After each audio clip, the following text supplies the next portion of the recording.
भैया आज हम पढ़ने वाले हैं आरएच ब्लड ग्रुप के बारे में। इससे पहले हमने पढ़ लिया है ब्लड ग्रुपिंग के अंदर एबीओ ब्लड ग्रुप के बारे में। तो आरएच ब्लड ग्रुपिंग का इम्पोर्टेंस क्या है?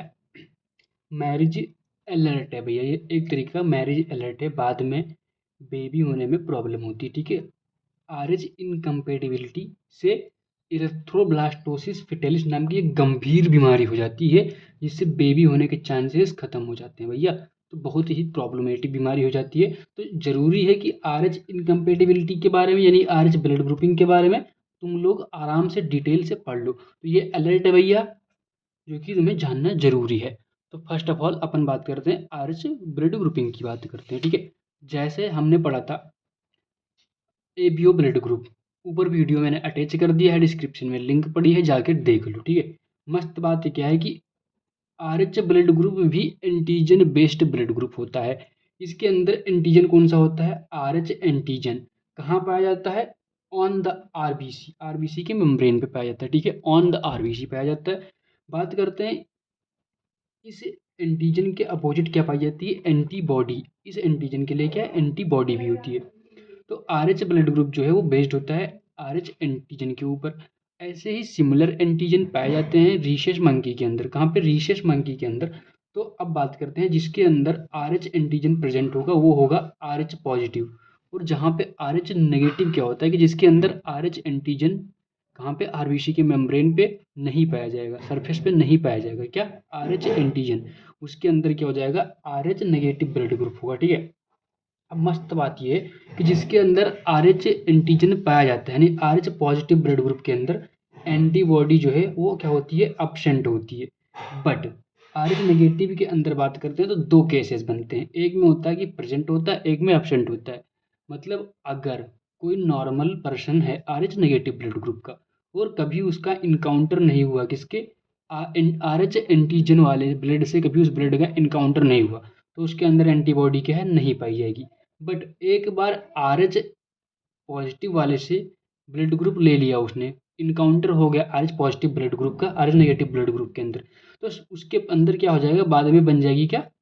एंटीबॉडी, ठीक है। एंटीबॉडी बन जाएगी, ठीक है। तो before RH antigen exposure antibody नहीं होती है, after RH antigen exposure antibody बन जाती है। ये लाइन याद रखना है।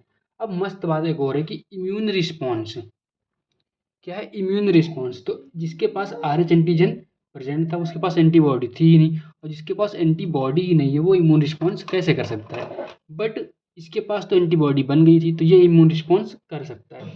अब डोनर की बात करते हैं।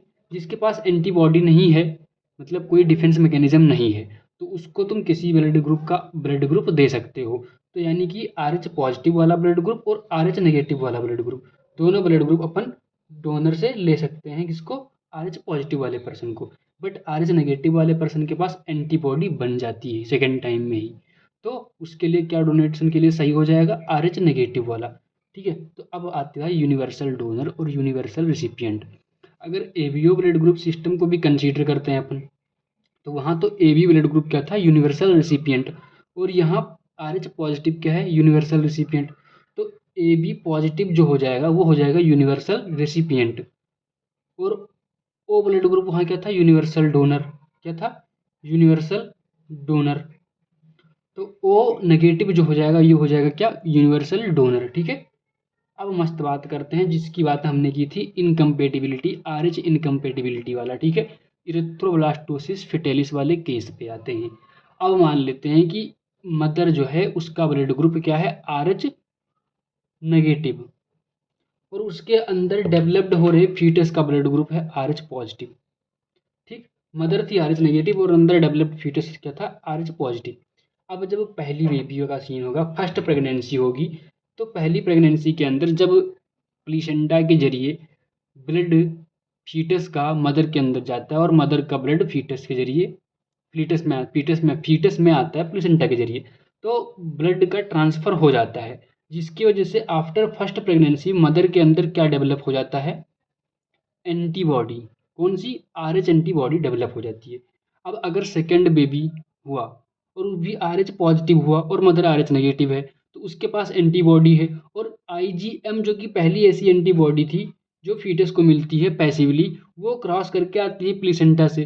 तो आरएच एंटीबॉडी के अंदर आईजीएम क्या हुआ, डेवलप्ड हो गई, क्या एंटीबॉडी के अंदर आईजीएम डेवलप हो गई और वो प्लेसेंटा से क्रॉस हो गई, तो जो सेकेंड वाला बेबी था उसके लिए लीथल हो जाएगा। क्या हो जाएगा, वो उसकी आरबीसी से जाके एंटीबॉडी आरबीसी से जाके आरबीसी को डिस्ट्रक्टेड कर देगी और जिससे क्या हो जाएगा, जॉइंटिस जैसी सीवियर बीमारी देखने को मिल सकती है, एनीमिया जैसी सीवियर बीमारी देखने को मिल सकती है और वो फीटस के लिए क्या हो जाएगा, लीथल हो जाएगा, यानी कि मार सकती है वो, ठीक है, घातक है। तो पहला बेबी जो होता है वो तो भैया सेफ है क्योंकि पहले में एंटीबॉडी नहीं बनी थी, लेकिन सेकेंड टाइम पे क्या था, एंटीबॉडी बन गई थी, तो इसलिए सेकेंड वाली प्रेगनेंसी जो थी भैया वो घातक थी और वहाँ पे फीटस जो होता है वो निपट जाता है, तो दिक्कत हो जाती है। अब एक मस्त बात बताऊं कि इससे बचने का तरीका भी हमारे पास मार्केट में अवेलेबल है क्योंकि मेडिकल टेक्नोलॉजी एडवांस हो गई है। अब मेडिकल टेक्नोलॉजी क्या सजेस्ट करती है ऐसे पेरेंट्स को कि जो पहला बेबी है और दूसरा बेबी है, पहला बेबी फर्स्ट और सेकंड के बीच में क्या रखना है, गैप रखना है। क्या रखना है भैया, गैप रखना है।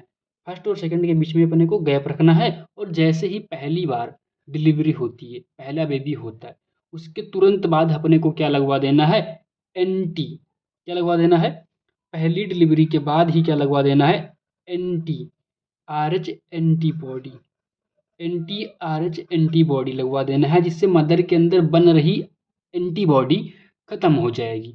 तब जब एंटीबॉडी नहीं बचेगी और थोड़े गैप करने के बाद में हम बेबी करेंगे तो क्या होगा कि नॉर्मल जो सेकंड बेबी होगा उसके भी चांसेस होंगे कि वो नॉर्मल और हेल्दी हो, ठीक है। क्योंकि डब्ल्यूबीसी की बात करते हैं तो उसका लाइफ स्पेन शॉर्टर होता है, लाइफ स्पेन शॉर्टर होता है और ये एंटीबॉडी भी डब्ल्यूबीसी के लाइफ स्पेन पे ही डिपेंड करती है। आरबीसी का लाइफ स्पेन 120 दिन का होता था, हमने पढ़ रखा है ऊपर।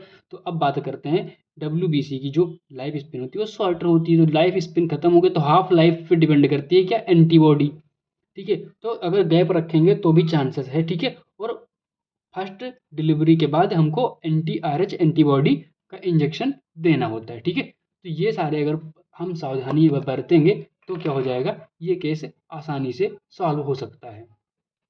अब इम्पॉर्टेंट बात यह है कि एक क्वेश्चन हमारा आपसे कि अगर आर एच पॉजिटिव वाला मेल आर एच नेगेटिव वाली फीमेल से मैरिज करता है, आर एच पॉजिटिव वाला मेल आर एच नेगेटिव वाली फीमेल से मैरिज करता है, तो क्या उसके अंदर उसके बेबी के अंदर इरेथ्रोब्लास्टोसिस फिटेलिस होने के चांसेस अवेलेबल हैं, चांसेस है कि इरेथ्रोब्लास्टोसिस फिटेलिस हो जाए या नहीं।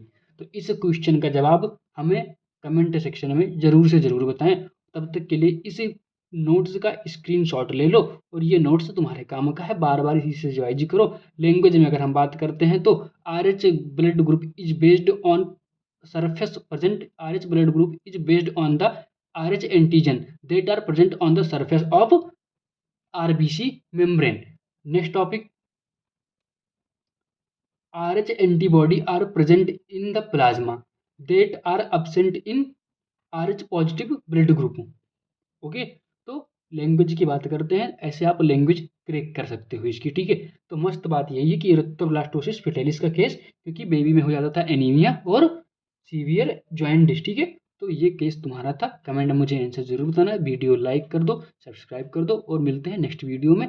ऊपर हमने ब्लड का भी वीडियो मेंशन कर रखा है और ब्लड ग्रुप का भी वीडियो मेंशन कर रखा है, जाके तुम देख सकते हो। तो स्क्रीनशॉट ले लो और मिलते हैं नेक्स्ट वीडियो में।